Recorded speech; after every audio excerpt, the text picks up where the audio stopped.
वो तुरंत तैरने लगेगा, जबकि वो तैरने का कहीं ट्रेनिंग नहीं लिया है। इसलिए वो सहज बुद्धि का प्राणी है, वो सहजता से अपनी काम कर लेता है। लेकिन वहीं पर एक मनुष्य के बच्चा को नदी में डाल दिया जाए तो तुरंत डूब जाएगा।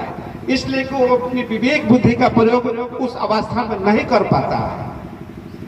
लेकिन जब इसी मनुष्य के पास धर्म की बात आती है, पाखंड की बात आती है, अंधविश्वास की बात आती है, तो यह भी उसी जानवर के समान व्यवहार करने लगता है और विवेक बुद्धि को छोड़ करके सहज बुद्धि में जीने लगता है। आज हम जिनकी श्रद्धांजलि सभा में आए हैं, सभी लोग मरते हैं, क्योंकि जैसे जीवन सत्य है, मृत्यु भी सत्य है, और यह मानव जीवन की अंतिम घटना भी होती है। इसके बाद मानव जीवन में कोई घटना नहीं होती है।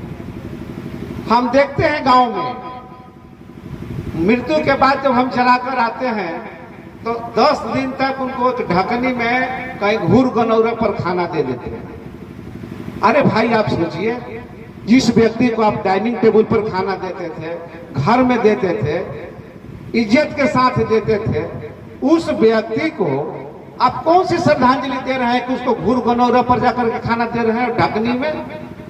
आप एक विवेक बुद्धि के प्राणी हैं, इस बात को सोचिए। दूसरी चीज है 10 कर्म के नाम पर क्या भाई ऐसा आडंबर फैलाया गया है कि जो जो चीज आप दान कीजिएगा वो आपके पिताजी के पास चला जाएगा।